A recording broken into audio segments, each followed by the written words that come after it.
অশ্রুজ লেবনা বিয়ে সিজন ৩ লেখনীতে ইয়াসমিন খন্দকার পর্ব ১ ভার্সিটিতে কি পড়াশোনা করতে আসেন নাকি মেয়েদের শরীরের দিকে নজর দিতে? হঠাৎ একটি চিরচেনা মেয়েলি কণ্ঠ থেকে এহেন কথা শোনামাত্রই রাগী চোখে তাকায় আরহাম খান। রাগে তার চোখ যেন জ্বলছে। অথচ তার এই রাগকে বিন্দুমাত্র পাত্তা না দিয়ে মেয়েটি আবারও বলে ওঠে, নিজের দৃষ্টিকে নিয়ন্ত্রণ করতে না পারলে বাড়িতে গিয়ে নিজের বাবা-মাকে বলুন আপনার বিয়ে দিয়ে দিতে। তবুও ভার্সিটিতে এসে এসব নষ্টামো করবেন না গিয়ে। আরহাম এবার ভীষণ রেগে গিয়ে এগিয়ে আসে আরুষির দিকে। এসেই আরুষির উদ্দেশ্যে বলে, নিজের সীমার মধ্যে থাকার চেষ্টা করো। ভুলে যেও না তোমার অবস্থান কি আর আমার অবস্থান কি গু। আরুষি আরহামের এমন প্রচ্ছন্ন হুমকিকে পাত্তা না দিয়ে ডোন্ট কেয়ার ভাব নিয়ে বলে, হ্যাঁ, হতে পারে আপনি কোনো বড়লোক বিজনেসম্যান বাবার অতি আদরের ছেলে, শহরের নামকরা নিউরোলজিস্ট মায়ের দুচোখের মণি এবং আপনার দৃষ্টিতে আমি এক অনাথ আশ্রিতা। কিন্তু আল্লাহর দৃষ্টিতে কিন্তু আপনার আর আমার দুজনের অবস্থানই সমান। তাই বলছি নিজের অবস্থান নিয়ে অহংকার না করে আল্লাহকে ভয় করুন।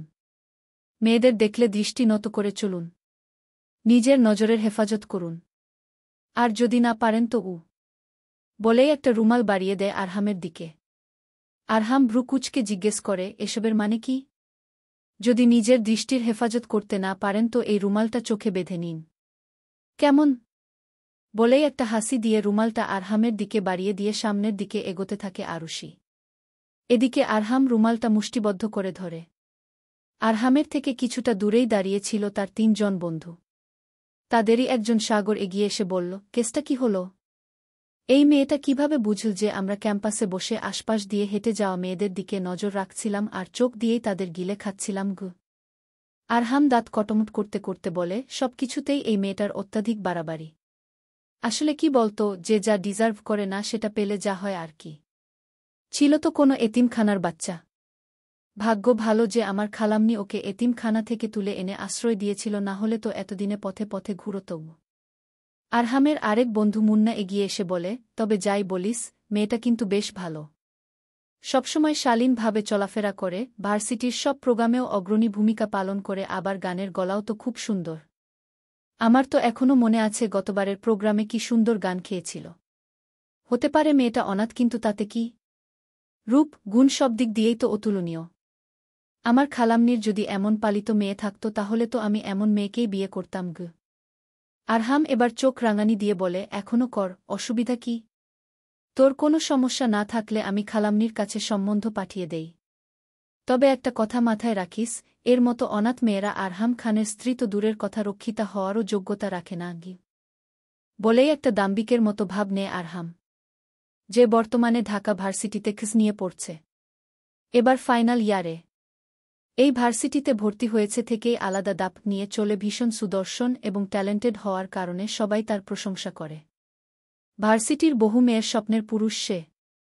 অবশ্য স্কুল কলেজ সবখানেই তার সমান জনপ্রিয়তা ছিল। কিন্তু সেই স্কুল জীবন থেকেই তার জীবনের একমাত্র কালো অধ্যায় হল এই আরুষি। তার থেকে ২ বছরের ছোট এই মেয়েটা কখনো তাকে পাত্তাই দেয়নি। সবসময় নিজের খেয়াল খুশি মতো চলেছে, এমনকি সুযোগ পেলেই আরহামকে বাস দিয়েছে, ঠিক আজকের মতো। আরহামও অবশ্য কম যায় না। ছোট থেকে অনাথ আশ্রিতা বলে কম অপমান করেনি আরুষিকে।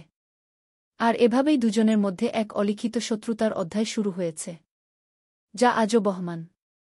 আরুষি ক্যাম্পাস পেরিয়ে লাইব্রেরিতে প্রবেশ করতেই দেখতে পায় তার প্রিয় বান্ধবী মারিয়া চশমা চোখে সাইকোলজি সংক্রান্ত একটি ইংরেজি বইয়ে মনোনিবেশ করেছে। আরুষি আসতেই মারিয়া বই থেকে চোখ তুলে বলে, কিরে, আজ আবারও নিশ্চয়ই তোর ওই খালাতো ভাইয়ের সাথে ঝামেলা করে এলি? মারিয়ার কথাটা শোনামাত্র আরুষি দীর্ঘশ্বাস ফেলে বলে, কি আর বলি তোকে, আমি তো ভেবেই পাই না আবার বড় খালাম্নির মতো এত ভালো একজন মানুষের পেট থেকে এমন একটা বেয়াদব ছেলে কিভাবে জন্ম নিল। জানিস, আজ ক্যাম্পাসে মেয়েদের কিভাবে চোখ দিয়ে গিলে খাচ্ছিল। আমার তো ইচ্ছা করছিল ওনার চোখ দুটো কানা করে দিতে গু। মারিয়া এবার হালকা হেসে বলে, ওহ, বুঝলাম, আমাদের আরু জেলাস। আরুষি হতবাক স্বরে বলে, এখানে জেলাসির কি দেখলি তুই? তোর কি মনে হয় আমি ওই স্পয়েল কিডের প্রতি ইন্টারেস্টেড? Not at all. হতে পারে ও ভার্সিটির সব মেয়েদের crush, but to me he is nothing. হ্যাঁ, বুঝেছি। তো ম্যাম বলুন, রিসার্চ পেপারসের কাজটা কতদূর এগোলো? এই উইকের মধ্যেই কিন্তু জমা দিতে হবে, মনে আছে? আরুষি বলে ওঠে, তা আবার মনে থাকবে না? উফ, বুঝি না।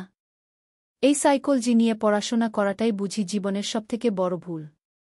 এখন এই রিসার্চ নিয়ে কাজ করতে গেলে আবার বিভিন্ন মানুষের সাথে কথা বলে তাদের মনস্তাত্ত্ব বুঝতে হবে। কি এক ভীষণ বিরক্তিকর ব্যাপার! হ্যাঁ, এসব তো তোর কাছে বিরক্তিকরই লাগবে আরু। যদি বড় খালাম্নির ছেলেকে নিয়ে রিসার্চ করতে হতো তো মারিয়া, এবার কিন্তু বেশি বেশি হয়ে যাচ্ছে। তুই যদি আর একটা বাজে কথা বলিস তাহলে কিন্তু আমি রাজীব ভাইকে বলে দেব যে তুই ওনাকে ভালো। এমন সময় হঠাৎ করে সেখানে আগমন ঘটে আরুষিদের এক ব্যাচ সিনিয়র রাজীবের। রাজীব এসেই বলে, এখানে কি আমাকে নিয়ে কোনো কথা হচ্ছে? রাজীবকে দেখামাত্রই আরুষি বলে ওঠে, হ্যাঁ ভাই, আপনাকে একটা ভীষণ জরুরি কথা জানানোর আছে।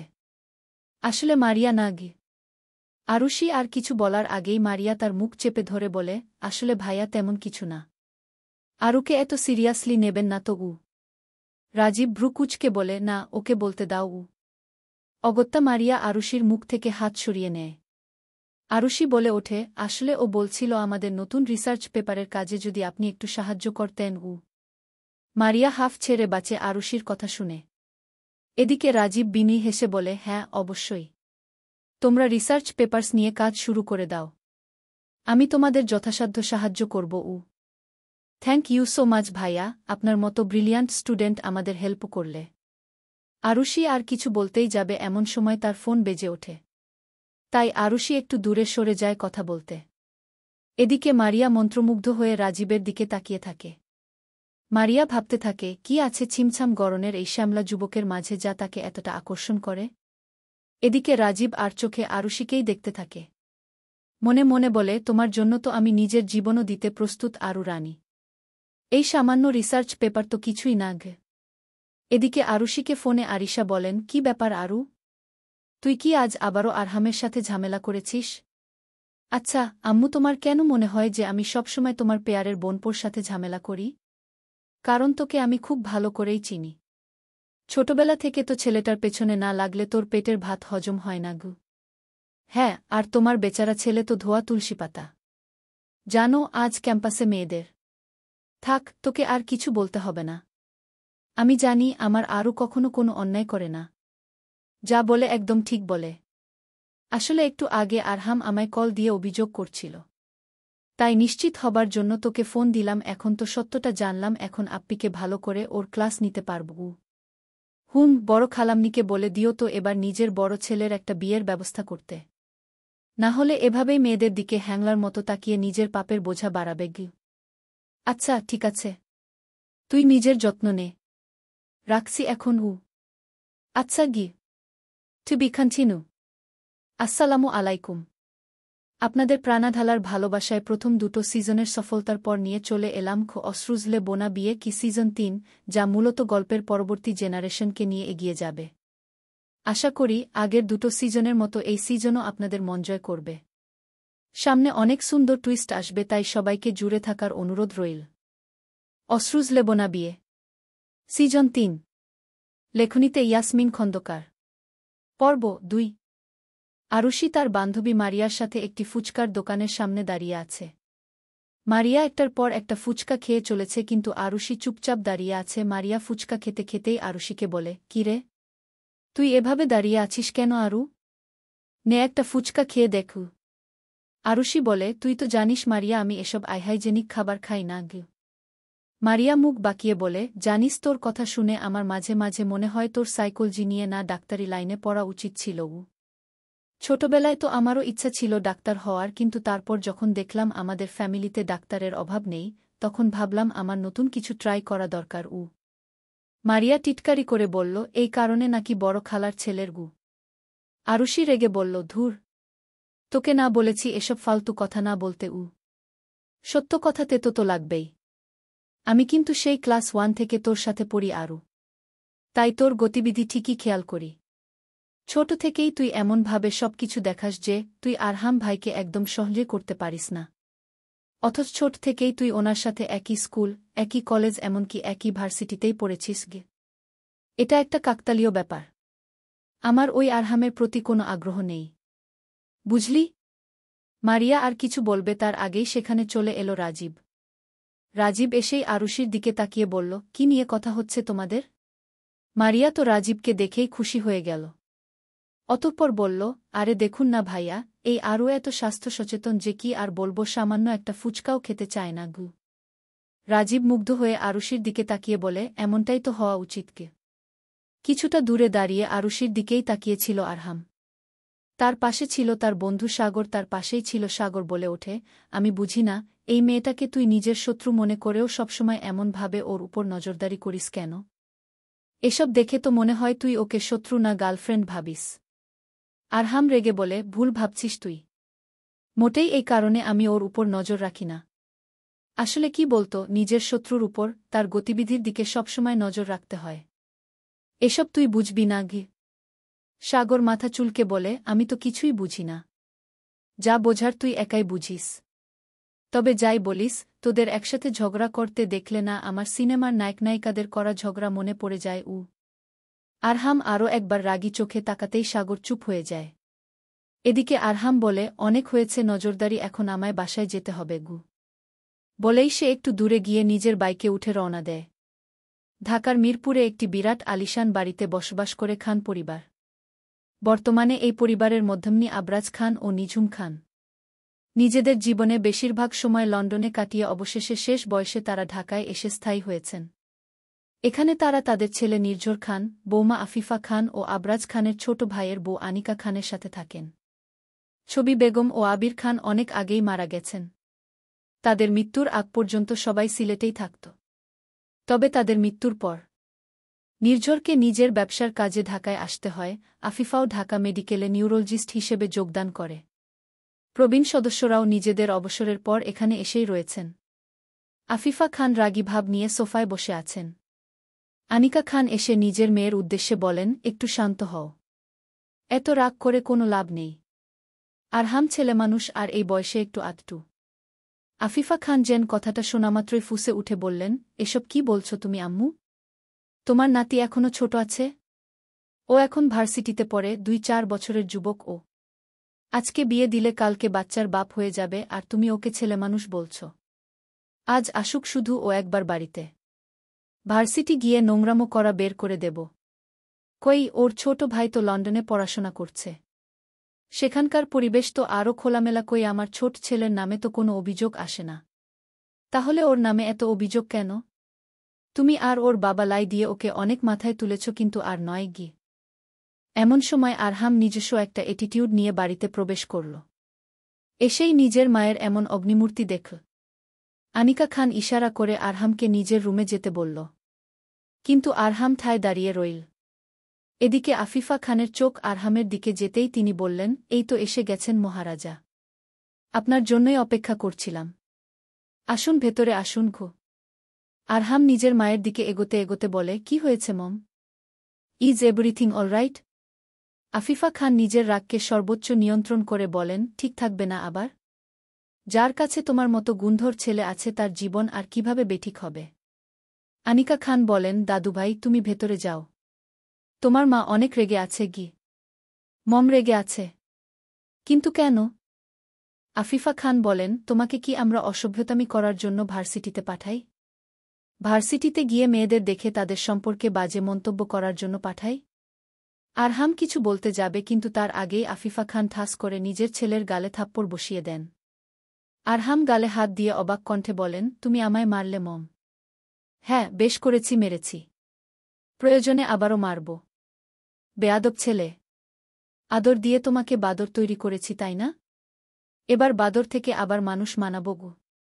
বলেই আরহামের গালে আরও একটা থাপ্পড় বসিয়ে দিতে যাবেন, তার আগেই আনিকা খান তাকে আটকে দিয়ে আরহামের উদ্দেশ্যে বলেন, দাদুভাই তুমি এখনও দাঁড়িয়ে আছো কেন?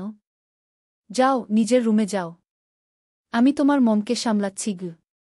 আরহাম আর কথা না বাড়িয়ে চুপচাপ নিজের রুমের দিকে যায়। আনিকা খান নিজের মেয়েকে বলেন, শান্ত হও এবার একটু গু।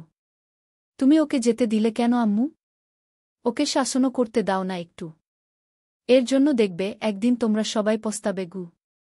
এমন সময় নিঝুম খান সেখানে চলে আসেন বয়সের ভারে। আজ তিনি নুয়ে পড়েছেন। যেই 2 বছর বয়সী নিঝুম খানের গল্প শুরু হয়েছিল, আজ তার বয়স 8-2। জীবনে অনেক বসন্ত পেরিয়ে আজ তিনি শেষ দিনগুলো গুনছেন। নিঝুম খান এসেই বলে ওঠেন, পস্তানোর কিছু নেই বৌমা। আরহাম হয়তো এখন পথভ্রষ্ট হয়েছে। এটাই স্বাভাবিক। ওর দাদা বাবার রক্ত বইছে তো শরীরে। তবে আমার বিশ্বাস, ওর জীবনে যখন তোমার আর আমার মতো কেউ আসবে তখন ও একদম বদলে যাবে গু। আফিফা খান বলেন, কিন্তু এমন কেউ কখন আসবে? হয়তো খুব শীঘ্রই। যাই হোক, তোমাকে একটা কথা বলে ভাবছি। দেখো, অনেকদিন থেকে তো আমরা এখানে আছি।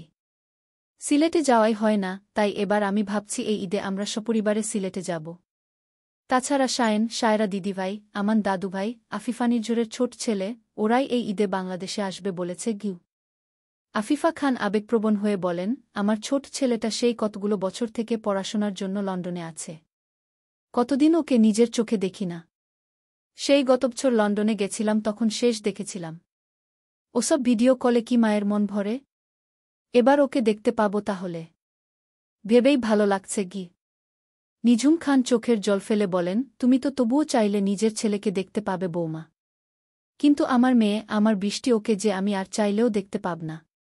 5 বছর আগে এক সড়ক দুর্ঘটনায় ও আমাদের সবাইকে একা ফেলে চলে গেল। এত বছর পর মেয়েটাকে ফিরে পেয়েও আমি তাকে ধরে রাখতে পারলাম না গু। বলেই তিনি কান্নায় ভেঙে পড়লেন। তখন আনিকা খান তাকে সান্ত্বনা দিয়ে বললেন, অতীতের কথা ভুলে যান। এখন আমরা পরিবারে যারা আছি সবাই মিলে আনন্দে বাঁচব। বৃষ্টি সবসময় আমাদের মনের মধ্যেই থাকবে গু। চলবে। অশ্রুজ লেবনা বিয়ে। সিজন 3। লেখনীতে ইয়াসমিন খন্দকার। পর্ব 3। আরুষি সবেমাত্র নিজের হোস্টেলে ফিরে এসে গোসল করে নিয়ে খেতে বসেছিল। এমন সময় হঠাৎ করে তার ফোন বেজে ওঠে। আরুষি ফোনটা রিসিভ করা মাত্রই বিপরীত দিক থেকে আরহাম বলে ওঠে, কাজটা তুমি মোটেই ঠিক করলে না। আরুষি ভ্রু কুঁচকে বলল, কোন কাজ? ন্যাকামি করছো তাই না? কি ভেবেছ আমি কিছু জানি না? নিশ্চয়ই তুমি ফোন করে মমকে সবটা বলেছ, যার কারণে মম আজ আমার গায়ে হাত তুলেছে গি। বেশ হয়েছে। আপনি এটাই ডিজার্ভ করেন। আর শুনুন মিস্টার আরহাম খান, এখানে আমার কোনো দায় নেই। আপনিই শুরু করেছেন সবটা। আমার আম্মুকে ফোন করে আমার নামে অভিযোগ করার আগে এটা আপনার ভাবা দরকার ছিল। আমাকে তো বিনা দোষে ফাঁসাতে চেয়েছিলেন, কিন্তু এখন নিজেই নিজের করা অপরাধের শাস্তি পাচ্ছেন। বরাবরের মতো এবারও আপনি আমার কাছে হেরে গেলেন। সো ক্রাই মোর। আরহাম হাত মুষ্টিবদ্ধ করে বলে, কান্নার কিছুই এখনো তুমি দেখোনি অনাথ মেয়ে। সময় আমারও আসবে। আর মনে রেখো, যখন আমি সুযোগ পাব তখন তোমায় এত কাঁদাব যে তোমার চোখের সমস্ত অশ্রু শুকিয়ে যাবে গু। আরুষি ডোন্ট কেয়ার ভাব নিয়ে বলে, আপনার এসব হুমকিতে আমি ভয় পাই না। সারা জীবন তো এসব হুমকিই দিয়ে গেলেন, কিছু আর করতে পারলেন না। যাই হোক, বাই। আপনার সাথে এত বকবক করার সময় নেই। বলেই আরুষি ফোনটা রেখে দিল। অতঃপর রান্নায় মনোনিবেশ করতে হল। ঢাকায় একটা হোস্টেলেই থাকতে হয় তাকে, তাই নিজের সব কাজ একাই করতে হয়। আরিশা ও জাইদ এখন সিলেটেই আছে। তবে নিজের এসএসসি পরীক্ষার পরই আরুষি ঢাকায় চলে আসে। জাইদ এখন একজন রাজনীতিই করছে। তবে সে এখন আর সংসদ সদস্য নয়, বিরোধী দলের নেতা হিসেবে আছে। আর আরিশা সিলেটেরই একটি কলেজে শিক্ষকতা করছে। যদিওবা আফিফা খান অনেকবার আরুষিকে বলেছিল তাদের বাসায় গিয়ে থাকতে, কিন্তু আরুষি রাজি হয়নি। কারণটা হলো এই আরহাম খান তাদের একসাথে এক সেকেন্ডও বনিবনা হয় না, তাদেরও জন্মই যেন শত্রু লগ্নে। তাছাড়া আরহাম যেভাবে আরুষিকে সবসময় অনাথ মেয়ে বলে অপমান করে, তাতে তাদের বাড়িতে থেকে আর অপমানিত হতে চায়নি সে। ছোট থেকেই ভীষণ আত্মসম্মানবোধ সম্পন্ন মেয়ে আরুষি। আর যাই করুক, নিজের আত্মসম্মানের সঙ্গে কখনো আপোস করে না। নির্ঝর খান অফিস থেকে ফিরেই যখন জানতে পারেন আফিফা আরহামের গায়ে হাত তুলেছে আর আরহাম সকাল থেকে না খেয়ে আছে, তখন তিনি ভীষণ রেগে যান। আফিফা খানের রুমে এসে রাগারাগি করে বলেন, তোমার কি কোনো আক্কেল নেই আফিফা? এত বড় ছেলের গায়ে কেউ হাত তোলে? আফিফাও রেগে বলে, আমি যা করেছি একদম ঠিক করেছি। তোমার এসব অতিরিক্ত আদরের কারণেই আজ আমাদের ছেলের এত অধপতন হয়েছে গু। কি এমন করেছে আমার ছেলে যে তুমি ওর গায়ে হাত তুললে? কি করেছে জানতে চাও? তাহলে শোনো, ভার্সিটিতে গিয়ে মেয়েদের শরীরের দিকে তাকিয়ে সেইসব নিয়ে কুরুচিপূর্ণ মন্তব্য করেছে নিজের বন্ধুদের সাথে মিলে গু। নির্ঝর খান এবার একটু অপ্রস্তুত হয়ে যান। তবে পরমুহূর্তেই বলেন, এসব নিশ্চয়ই ওই মেয়েটা তোমার কানে তুলেছে। কে কানে তুলেছে সেটা মুখ্য কথা নয়। তোমার ছেলে কি করেছে সেটা নিয়ে ভাবো গু। শোনো, এই বয়সে সবাই একটু আধটু এমন করে। আর যে তোমার কানে এসব কথা তুলেছে তার পালক বাবার অতীত ভুলে গেলে? কিভাবে ওই জাইদ তোমায় রাস্তায় ইভটিজিং করত সেসব মনে আছে নিশ্চয়ই। তুমি এখানে অতীতকে কেন টেনে আনছ নির্ঝর? নিজের ছেলের দোষ দেখা বাদ দিয়ে কি তুমি এখন অন্যের অতীত নিয়ে টানা হ্যাচড়া করবে? আমার এমন কোনো উদ্দেশ্য নেই। আমি শুধু তোমাকে এটাই বোঝাতে চাইছি যে এসব বয়সের দোষ। আর এই অসুখ কিভাবে সারাতে হয় সেটাও আমার জানা আছে গু। মানে? মমের সাথে আমার কথা হলো। এই ঈদে শায়ন শায়রা ও আমানকে নিয়ে দেশে ফিরছে। আমি ঠিক করে নিয়েছি শায়রাকেই নিজের পুত্রবধূ করব। আমার বোনের শেষ স্মৃতি শায়রা। ওকে তাই আমি নিজের কাছেই রাখতে চাই। তাছাড়া সন্তানদের সঠিক বয়সে বিয়ে দেয়া দরকার যাতে করে তারা কোনো পাপাচারে লিপ্ত না হয়। আফিফা খান বলেন, কিন্তু আমাদের বড়দের এভাবে একতরফাভাবে কোনো সিদ্ধান্ত নেওয়াটা কি ঠিক? শায়রা আর আরহামের থেকেও তো শোনা দরকার ওরা কি চায়। শায়রার সাথে শাইন কথা বলে নেবে আর আরহামের সাথে আমি। তবে আমি যতদূর জানি আরহামের কোনো গার্লফ্রেন্ড বা পছন্দের কেউ নেই, থাকলে ও আমায় নিশ্চয়ই বলত। আমরা তো বাবা ছেলে কম বেস্ট ফ্রেন্ড বেশি। তাই ও নিশ্চয়ই শায়রাকে বিয়ে করতে রাজি হবে গু। আফিফা খান বলেন, তাহলে তো ভালোই। আমিও চাই আমার ছেলেটা কোনো অন্যায় না করুক। হালালভাবে কাউকে বিয়ে করে সুখী হোক। আরুষি নিউমার্কেটের সামনের রাস্তায় দাঁড়িয়ে আছে। আজ শ্রমিকদের ধর্মঘট চলায় রাস্তায় কোনো ক্যাব বা রিকশা পাওয়াই যাচ্ছে না। এদিকে আরুষিকে এখন একটা জরুরি কাজে পল্টনের দিকে যেতে হবে। তাই সে বিরক্ত হয়ে পায়চারি করছে। আরহাম আজ রাগ করে বাড়িতে কিছু খায়নি। তাই নিউমার্কেটের দিকে একটা রেস্টুরেন্ট থেকে বন্ধুদের সাথে লাঞ্চ সেরে নিয়ে ফিরছিল নিজের বাইকে করে।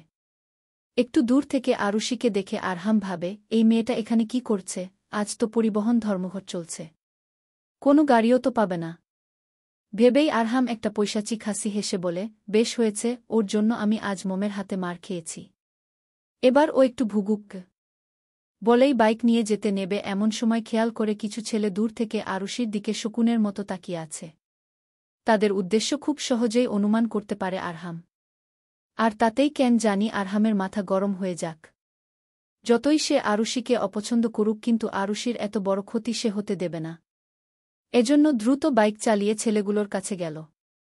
ছেলেগুলো তখন আরুষির দিকেই যেতে ধরেছিল। তবে আরহাম গিয়ে তাদের পথ আটকে দাঁড়ায়। অতঃপর বাইক থেকে নেমে বলে, ওয়েট, এত তারা কিসের গু? তাদের মধ্যে একটা ছেলে এগিয়ে এসে আরহামের কলার চেপে ধরে। এতে করে আরহামের রাগ আরও বেড়ে যায়। আরহাম সেই ছেলেটাকে নিজের সর্বশক্তি দিয়ে মারতে থাকে। এসব সম্পর্কে অজ্ঞাত আরুষি হঠাৎ এভাবে মারামারি দেখে ভয় পেয়ে যায়। তারপর যখন খেয়াল করে আরহাম মারামারি করছে তখন তো সে আরও অবাক হয়। বিড়বিড় করে বলে, এই ছেলেটা এমন কেন? ছোটবেলা থেকেই এভাবে ঝগড়া মারামারি করতেই দেখি একে। শান্তিতে থাকতে শেখেনি নাকি? এদিকে মারামারির এক পর্যায়ে আরহাম একটা রড তুলে নিয়ে একটা ছেলেকে মারতে মারতে প্রায় মেরেই ফেলছিল। এমন সময় আরুষি গিয়ে তাকে আটকে বলে, এসব হচ্ছেটা কি? থামুন এবার, পাগল হলেন নাকি? আরহাম আরুষিকে ধাক্কা দিয়ে ফেলে দিয়ে বলে, সরো আমার সামনে থেকে। একে আজ আমি মেরেই ফেলব। তবে এই সুযোগে ছেলেটা পালিয়ে যায়, সাথে বাকি সবাইও। আরহাম রাগী চোখে আরুষির দিকে তাকায়। এদিকে আরুষি পড়ে গিয়ে হাতে ভীষণ আঘাত পায়। আরুষি বলে ওঠে, আপনি এমন অমানুষ কেন? এত রাগ, অহংকার কেন আপনার? মনুষ্যত্ব বলে কিছু নেই? এভাবে কেউ মানুষকে মারে আর আমাকেও আপনি আঘাত করলেন। এসব কারণেই আমি আপনাকে ঘৃণা করি গি। আরহাম কিছু বলতে যাবে এমন সময় হঠাৎ রাজীব সেখানে চলে আসে। আরুষিকে এভাবে পড়ে থাকতে দেখে সে দৌড়ে এসে আরুষিকে টেনে তুলে বলে, তুমি ঠিক আছো তো আরু? আরুষি ইশারা করে হ্যাঁ বোঝায়। রাজীব বলে, ইস, তোমার হাতে তো অনেকখানি কেটে গেছে। আমার সাথে এসো, আমি তোমায় ফার্স্ট এইড করে দিচ্ছি গু। আরুষি বলে, আসলে আমায় কিছু জরুরি কাজে পল্টন যেতে হবে কিন্তু গাড়িই পাচ্ছি না গি। আমিও তো পল্টনের ওই দিকেই যাচ্ছি, আমার বাইকে করে চলো তুমি গু। আচ্ছা চলুন গু। বলেই আরুষি আরহামের দিকে আরেকবার ঘৃণার সাথে তাকিয়ে রাজীবের সাথে চলে যায়। এদিকে তাদের একসাথে যেতে দেখে আরহাম রাগে হাত মুষ্টিবদ্ধ করে নেয়। অশ্রুজ লেবনা বিয়ে সিজন ৩।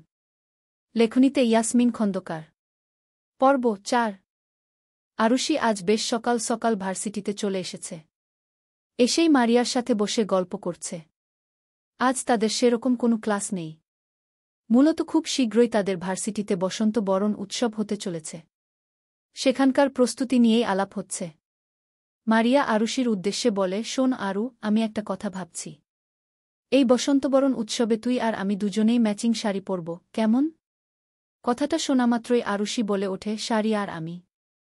নো ওয়ে, আমি সালোয়ারেই ঠিক আছি।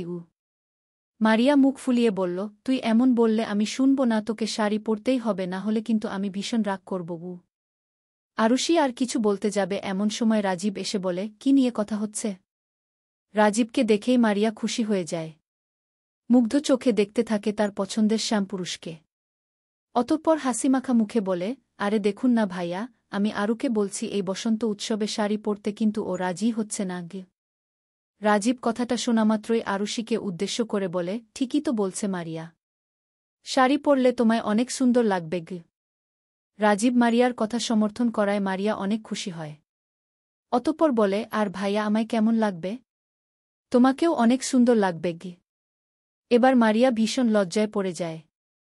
পরিস্থিতি স্বাভাবিক করতে বলে, আচ্ছা, আমি একটু যাই, দেখে আসি অনুষ্ঠান নিয়ে কি সিদ্ধান্ত নিল ম্যানেজিং কমিটি। বলেই সে সামনে যায়। মারিয়া যেতেই আরুষি রাজীবকে বলে, ওহ ভাইয়া, আপনাকে ধন্যবাদ কালকে সঠিক সময় আমাকে পল্টনে পৌঁছে দেওয়ার জন্য। আসলে কাল এত তাড়ার মধ্যে ছিলাম যে। রাজীব স্মিত হেসে বলে, কোনো ব্যাপার না, আমি বুঝতে পারছি তোমার ব্যাপারটা। তারা কথাই বলছিল আর কিছুটা দূরে দাঁড়িয়ে আরহাম রাগী চোখে তাদেরকেই দেখছিল। আরহামের সাথে থাকা সাগর ব্যাপারটা খেয়াল করে বলে, কি ব্যাপার আরহাম? তোকে এমন লাগছে কেন? দেখেছিস এই মেয়েটাকে? আমার নামে বাড়িতে অভিযোগ করে, নিজে এমন সাধু সেজে থাকে যেন দেখে মনে হয় ভাজা মাছ উল্টে খেতে জানে না, আর এখানে একটা সিনিয়রের সাথে কিভাবে হেসে হেসে গল্প করছে। হ্যাঁ, তো এসে অসুবিধা কি? করতেই পারে, এটা তো স্বাভাবিক। তুই এত রেগে যাচ্ছিস কেন? আরহাম বলে, আমি মোটেই রেগে যাইনি। আমি তো শুধু বলছিলাম, যাই হোক, ওদিকটায় চল দেখি বসন্ত উৎসব নিয়ে কি অ্যানাউন্সমেন্ট করে। সবাই মিলে একটা জায়গায় জড়ো হয়। সেখানে ভার্সিটির সাংস্কৃতিক পরিষদের কিছু সদস্য ও সিনিয়র কিছু শিক্ষার্থী সবার দৃষ্টি আকর্ষণ করে। ইয়াসমিন নামক এক সিনিয়র শিক্ষার্থী বলে ওঠে, তোমরা সবাই জানো, আমাদের ভার্সিটিতে প্রতিবছরই ধুমধাম করে বসন্তবরণ উৎসবের আয়োজন করা হয়, এবারও তার ব্যতিক্রম নয়। এবারের বসন্তবরণ উৎসবের জন্য আমরা একটা থিম সিলেক্ট করেছি। তোমাদের মধ্যে থেকে 100 জনকে বেছে নেওয়া হবে, 5 জন ছেলে আর 5 জন মেয়ে। অতঃপর তোমাদের একসাথে কাপল ডান্স করতে হবে। কি বসন্ত এসে গেছে গানে। কথাটা শোনামাত্রই সবাই ভীষণ আনন্দিত হয় এবং হাততালি দেয়। একটু পর ইয়াসমিন আবারও বলে ওঠে, আমরা 5টি জুটিও সিলেক্ট করে নিয়েছি, আর তারা হল একে একে 4টা জুটির নাম বলে ইয়াসমিন শেষে বলে ওঠে, আর সর্বশেষ হল আরুষি খন্দকার এবং রাজীব চৌধুরী। কথাটা শোনামাত্রই রাজীবের মুখে হাসি ফুটে ওঠে, কিন্তু আরুষির মুখ চুপসে যায়। আরুষি অবাক স্বরে বলে, আমি? তাও রাজীব ভাইয়ের সাথে? এদিকে মারিয়ার মুখও শুকনো হয়ে যায়। সে ভেবেছিল যদি রাজীবের সাথে তার নাম আসত কতই না ভালো হতো, কিন্তু নাম এলো তার প্রিয় বান্ধবীর। ইয়াসমিন রাজীবের দিকে তাকিয়ে কিছু ইশারা করে। রাজীব ইয়াসমিনকে ধন্যবাদ জানায় ইশারা করেই, কেননা সেই বলেছিল এই ব্যবস্থা করে দিতে। আরুষি বলে ওঠে, আমি তো ভালো ডান্স করতে পারি না। আমি কিভাবে? রাজীব আরুষির দিকে এগিয়ে এসে বলে, মিথ্যা কেন বলছো আরু? মারিয়া আমায় বলেছে স্কুল কলেজে থাকতে তুমি কত নৃত্য প্রতিযোগিতায় অংশগ্রহণ করে প্রথম হয়েছ, আর আমাকে তো অনেক ভিডিও দেখিয়েছে তোমার নাচের। আমি নিশ্চিত তুমি পারবে। কি তাই না মারিয়া? মারিয়া জোরপূর্বক হেসে বলে, হ্যাঁ আরু, তুই রাজি হয়ে যা, তুই ভালোই পারবি নাচতে। আরুষি বুঝে উঠতে পারে না কি করবে। এদিকে আরুষির সাথে রাজীব একসাথে নাচবে, এই কথাটা ভেবেই আরহামের রাগ যেন মাত্রা ছাড়িয়ে যাচ্ছে। সে কিছুতেই নিজের রাগকে নিয়ন্ত্রণ করতে পারছে না। ইয়াসমিন বলে ওঠে, তোমাদের যাদের নাম নেওয়া হয়েছে তারা জলদি অডিটোরিয়ামে চলে আসো। হাতে বেশি সময় নেই, আমাদের এখন থেকেই সব আয়োজন সেরে নিতে হবে। রাজীব আরুষিকে যেতে ইশারা করে। আরুষি একবার মারিয়ার দিকে তাকিয়ে সামনের দিকে যেতে থাকে। অডিটোরিয়ামে সবাই একে একে ডান্স প্র্যাকটিস করছিল। এবার রাজীব ও আরুষির পালা আসে।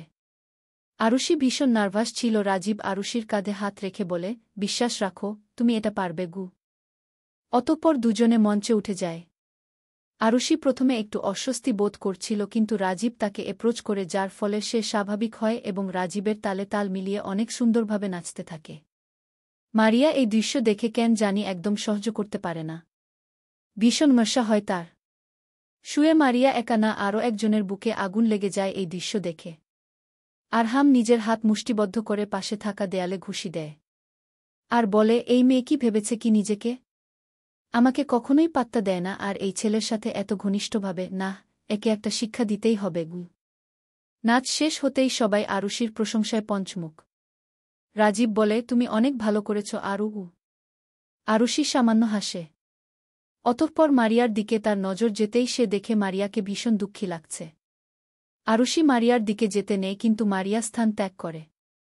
আরুষির মারিয়ার পেছন পেছন যেতে নেয়। রাজীব ব্যাপারটা খেয়াল করে ভ্রু কুঁচকায়। এদিকে আরুষি মারিয়ার পিছু পিছু অডিটোরিয়ামের একটু ভেতরের দিকে যেতেই হঠাৎ করে আরহাম আরুষির হাত ধরে টান দেয়। আরুষি রেগে বলে, হোয়াট দ্য হেল? হেল? ওই রাজীবের সাথে নেচে অনেক আনন্দ পেয়েছ তাই না? এবার আরও আনন্দ উপভোগ করক। বলেই আরহাম আরুষিকে অডিটোরিয়ামের একটি অন্ধকার রুমে ঢুকিয়ে দিয়ে বাইরে থেকে দরজা বন্ধ করে দেয়। আরুষি ভেতর থেকে চিৎকার করে বলতে থাকে, প্লিজ দরজা খুলুন, আমার ভীষণ ভয় করছে। কিন্তু আরহাম এত বেশি রেগেছিল যে ওকে এভাবেই রেখে চলে যায়। এদিকে আরুষির অন্ধকারে ট্রমা ছিল, কারণ ছোটবেলায় জাইদের এক রাজনৈতিক প্রতিপক্ষ তাকে অপহরণ করে এভাবেই অন্ধকারে বন্দী করে রেখেছিল। ব্যাপারটা মনে আসতেই আরুষির প্যানিক অ্যাটাক হতে থাকে। এদিকে রাজীব আরুষিকে খুঁজতে খুঁজতে হঠাৎ অডিটোরিয়ামের ভেতরে চলে আসে আর মারিয়ার মুখোমুখি হয়। মারিয়াকে দেখেই বলে, তুমি এখানে? আরু কোথায়? আরু তো মঞ্চের ওখানেই ছিল। না, ও তো তোমার পেছনে এসেছিল। আমার পেছনে? রাজীব ভীষণ চিন্তিত হয়ে পড়ে। বলে ওঠে, আরু কোথায় চলে গেল? আমার ভীষণ চিন্তা হচ্ছে। এখানেই কোথাও হয়তো আছে, চলুন একসাথে খুঁজি। এমন সময় হঠাৎ একটা ঘর থেকে আওয়াজ পেয়ে রাজীব সেদিকে ছুটে যায়। মারিয়াও তার পিছু পিছু যায়। ঘরের দরজা খুলতেই রাজীব দেখতে পায় আরুষি অজ্ঞান হয়ে পড়ে আছে। সে ছুটে গিয়ে আরুষিকে কোলে তুলে নিয়ে বলে, আরু, চোখ খোলো আরু। কি হয়েছে তোমার? প্লিজ চোখ খোলো। আই লাভ ইউ আরু। তোমার কিছু হতে পারে না। কথাগুলো শুনে মারিয়া স্তব্ধ হয়ে যায়। তার যেন নিজের কানকেই বিশ্বাস হচ্ছিল না, তার ভালোবাসার মানুষ কিনা তারই প্রিয় বান্ধবীকে ভালোবাসে। অশ্রুজ লেবনা বিয়ে, সিজন 3। লেখনীতে ইয়াসমিন খন্দকার। পর্ব 5। আরুষির জ্ঞান ফিরতেই সে নিজেকে রাজীবের কোলে আবিষ্কার করে। আরুষিকে চোখ খুলতে দেখে যেন রাজীব স্বস্তি খুঁজে পায়। আরুষির মাথায় হাত রেখে বলে, তুমি ঠিক আছো তো? মারিয়া এই দৃশ্য একদম সহ্য করতে পারছিল না, ততধ্যে আরহামও সেখানে চলে আসে এবং এই দৃশ্য দেখে হাত মুষ্টিবদ্ধ করে নেয়। রাজীব মারিয়ার উদ্দেশ্যে বলে, মারিয়া, একটু এসো তো, আরুষিকে তুলতে একটু সাহায্য করো। ওকে ধরে নিয়ে একটি মেডিকেল ক্যাম্পের ওখানে যাই। মারিয়া মাথা নাড়িয়ে এগিয়ে আসে। অতঃপর রাজীব ও মারিয়া মিলে আরুষিকে টেনে তোলে এবং একসাথে ধরে নিয়ে মেডিকেল ক্যাম্পে নিয়ে যায়। রাজীব পুরোটা সময় আরুষির পাশেই বসেছিল। মারিয়া দূর থেকে এই দৃশ্য দেখে নীরবে অশ্রু বিসর্জন করছিল। আরুষি একটু স্বাভাবিক হতেই রাজীব বলে ওঠে, আচ্ছা, তুমি আমায় বলো তো, হঠাৎ এভাবে অজ্ঞান কিভাবে হয়ে গেলে? আর ওই রুমে তোমাকেই কেই বা এভাবে বন্দি করে রাখল? আরুষির দৃশ্যপটে কিছুক্ষণ আগের স্মৃতি ভেসে ওঠে। মনে পড়ে যায় আরহামের নৃশংসতার কথা। রাজীব আরুষিকে চুপ থাকতে দেখে বলে, কি হল? আমার প্রশ্নের উত্তর দাও। আসলে ভাইয়া, আমার কিছু মনে নেই। আমি মারিয়াকে খুঁজতে ওদিকটায় গিয়েছিলাম, তারপর কে বা কারা গেইট লক করেছিল, আর আমার অন্ধকারে ফোবিয়া থাকায় আমি অজ্ঞান হয়ে যাই। রাজীব বলে, তুমি চিন্তা করো না। এটা কে করেছে সেটা আমি খুঁজে বের করবই, তারপর তাকে উচিত শিক্ষাও দেবগু। আরুষি আর কিছু বলে না। এর মধ্যে রাজীব বাইরে বেরিয়ে যায়, আরুষিকে একটু বিশ্রাম নিতে বলে। রাজীব বেরিয়ে যাবার কিছু সময় পর আরহাম এসে আরুষির পাশে বসে। আরহামকে দেখামাত্রই আরুষি বলে ওঠে, আপনি কেন এসেছেন এখানে? আমাকে ঠিক কতটা কষ্ট দিতে পেরেছেন তা চেক করতে? শোনো, আমি চিন্তা করবেন না। এসবের পেছনে যে আপনি জড়িত সেটা আমি কাউকে বলবো না। এখন দয়া করে আমার চোখের সামনে থেকে বিদায় হন, আপনার চেহারা আমার দেখতে ইচ্ছা করছে না। আরহাম এখানে এসেছিল আরুষির কাছে ক্ষমা চাইতে। কিন্তু আরুষির মুখে এমন কড়া কথা শুনে আরহামের ক্ষমা চাওয়ার ইচ্ছা মরে যায়। আর তাই সে দ্রুতগতিতে কেবিন থেকে বের হতে হতে বলে, আমারই ভুল হয়েছিল এই অনাথ মেয়েটার কাছে ক্ষমা চাইতে আসা। নিজেকে কি না কি মনে করে কি? আরহামের প্রস্থানের পরই আরুষি খেয়াল করে মারিয়া কিছুটা দূরে চুপচাপ দাঁড়িয়ে আছে। মারিয়াকে দেখেই আরুষি হালকা হেসে বলে, মারিয়া, তুই ওখানে দাঁড়িয়ে আছিস কেন? আয় আমার কাছে আয়। মারিয়া একটু রাগী স্বরেই বলে, না, আমি এখানেই ঠিক আছি। তুই বিশ্রাম নে। রাজীব ভাই আবার যদি এসে দেখে আমি তোর সাথে গল্প করে তোকে বিশ্রাম নিতে বাধা দিচ্ছি তাহলে আবার রেগে যাবে গু। তোর গলার স্বর এমন শোনাচ্ছে কেন মারিয়া? তুই কি কোনো কারণে আমার উপর রেগে আছিস? না, আসলে তোকে এই অবস্থায় দেখে ভীষণ চিন্তা হচ্ছে আর তাই। আমি জানি তো তুই আমাকে নিয়ে কত চিন্তা করিস। তবে তোকে এত চিন্তা করতে হবে না। আমি শীঘ্রই ঠিক হয়ে যাব। মারিয়া মনে মনে বলে, তোর সুস্থতার থেকেও আমার বেশি চিন্তা আমার ভালোবাসার মানুষটির তোর প্রতি আগ্রহ নিয়ে। রাজীব ভাইয়ের প্রতি আমার অনুভূতি নিছক ভালো লাগা নয়, এটা অনেক বেশি গাঢ়। সেই প্রথম যেদিন ওনাকে দেখেছি সেদিন থেকেই আমি ওনাকে ভালোবাসি। ওনাকে নিজের করতে পাব না কথাটা ভাবতেই আমার দম বন্ধ হয়ে আসে। আমাদের মধ্যে কখনো কোনো তৃতীয় ব্যক্তি আসবে এটা আমার কল্পনারও বাইরে, আর শেষে কিনা তুই আমাদের মধ্যে তৃতীয় ব্যক্তি হলি না। নিজের ভালোবাসা আত্মত্যাগ করার মেয়ে আমি নই। রাজীব ভাইকে আমি নিজের করবই, তার জন্য আমায় যা করতে হয় আমি করব। যদি তোর সাথে বন্ধুত্বকে জলাঞ্জলি দিতে হয় তাও দেব, কিন্তু রাজীব ভাইকে আমি নিজের করবই গে। 2 দিন পর আরুষি নিজের ঘরে বসে বিশ্রাম নিচ্ছিল। গত 2 দিন সে ভার্সিটি যায়নি, একটু অসুস্থ বোধ করায়। তবে আজ সে সিদ্ধান্ত নিয়েছে ভার্সিটি যাবে। তবে একটা ব্যাপার আরুষি লক্ষ্য করেছে, এই দুদিনে রাজীব অনেকবার তার খোঁজ খবর নিলেও মারিয়া একটিবারও আরুষির সাথে যোগাযোগ করেনি। যেই বিষয়টাকে আরুষিকে অবাক করেছে। সে ভেবে নিয়েছে আজ মারিয়াকে গিয়ে জানতে চাইবে সে কি কোনো কারণে রেগে আছে তার উপর। মারিয়ার ব্যবহারও কেন জানি কিছুটা অদ্ভুত ছিল। আরুষি এসব ভেবে বের হতে নেবে এমন সময় হঠাৎ করে কলিং বেল বেজে ওঠে। আরুষি দরজা খুলতেই হতবাক হয়ে যায়। তার চোখ জ্বলে ভরে ওঠে। দরজার সামনে দাঁড়ানো মধ্যবয়সী মহিলাটিকে জড়িয়ে ধরে বলে ওঠে, আম্মু তুমি? আরিশা খন্দকার নিজের মেয়েকে বুকের সাথে জড়িয়ে ধরে বলেন, আমার আরু, কতদিন পর দেখলাম তোকে। ইস, কত শুকিয়ে গেছিস। নিশ্চয়ই ঠিকমতো খাওয়া দাওয়া করিস না, তাই না? খাই তো আম্মু। কিন্তু তোমার হাতের খাবার না খেলে যে আমার পেটই ভরে না। তাই শুকিয়ে গেছি। কিন্তু তুমি হঠাৎ এভাবে এলে যে? তুমি যে আসবে সেটা তো জানাও নি গি। তোকে চমকে দেওয়ার জন্যই এভাবে আসা গু। তুমি একা এসেছ? এমন সময় জাইদ শেখ এগিয়ে এসে বলেন, মামের মিলনমেলায় আমার প্রিন্সেস তো আমায় খেয়ালি করেনি। আরুষি জাইদকে দেখেই তার কাছে গিয়ে জড়িয়ে ধরে বলে, পাপা তুমি এসেছ? আমার প্রিন্সেসের কথা যে খুব মনে পড়ছিল। তাই চলে এলাম। এই সুযোগ কি আর কপালে জোটে খুব বেশি? সেই যে এসএসসি পরীক্ষা দিয়ে আমার প্রিন্সেস তার পাপার বুক খালি করে এই ঢাকা শহরে চলে এলো, তারপর থেকে যে আমার অপেক্ষার পালা আর শেষই হচ্ছে না গিউ। আমি খুব খুশি হয়েছি তোমাদের আশায়, কিন্তু তোমরা যে আসবে সেটা আগে বলবে না? তাহলে আমি তোমাদের জন্য কিছু রান্না করে রাখতাম, কিন্তু ঘরে যে কিছুই নেই গিউ। আরিশা খন্দকার বলে ওঠেন, তোকে কষ্ট করে আর কিছু করতে হবে না। এখন জলদি করে রেডি হয়ে নে গি। রেডি হব কেন? আপ্পি আমাদের সবাইকে তাদের বাসায় আজ ইনভাইট করেছে। আজ নাকি আমানরা দেশে ফিরছে, সেজন্যই তো আশা গু। ওহ আচ্ছা গি। আরুষি একটি অস্বস্তি বোধ করে। কারণ ওই বাড়িতে যেতে তার একদম ভালো লাগে না। কিন্তু কি আর করার। এদিকে ঢাকায় খান পরিবারে খুশির আমেজ লেগেছে। আফিফা খান আজ ভীষণ খুশি। দীর্ঘ কয়েক বছর পর তার আদরের ছোট ছেলে দেশে ফিরতে চলেছে। আফিফা খানের যেন আর তর সইছে না নিজের ছেলেকে দেখার জন্য। এদিকে সকাল থেকে ব্যাপারটা খেয়াল করছে আরহাম। সে একটু হিংসাই বোধ করছে। কারণ তার মা ছোট থেকেই নিজের ছোট ছেলেকে তার থেকে বেশি ভালোবাসে। এই ব্যাপারটা আরহামের একদমই ভালো লাগে না। একটু পরেই কলিং বেল বাজার শব্দ পেয়ে আফিফা খান দৌড়ে গিয়ে দরজা খুলে দিলেন। সাথে সাথেই দেখতে পেলেন সেই কাঙ্ক্ষিত চেহারা যার জন্য এতদিন অপেক্ষা করছিলেন। আমান মৃদু হেসে বলল, মম গ। আফিফা আর অপেক্ষা না করে নিজের আদরের ছেলেকে বুকে টেনে নিলেন। আমানের সাথে সাথেই শায়ন চৌধুরী ও শায়রাও এসেছে। তারা দূর থেকে মাছেলের এই দৃশ্য দেখে খুশি হলেন। শায়রা নিজের বাবার কাঁধে মাথা রেখে বলে, আজ আমারও মায়ের কথা খুব বেশি মনে পড়ছে বাবা। আজ যদি মা আমাদের মাঝে থাকত। বলতে গিয়েই সে কেঁদে দেয়। শায়ন চৌধুরী নিজের মেয়েকে বুকের সাথে আগলে নেন। চলবে। আজকের মধ্যে 500 লাইক হয়ে গেলে পরবর্তী পর্ব আজকেই দিব ইনশাল্লাহ। তাই সবাই বেশি বেশি করে রিয়াক্ট করুন।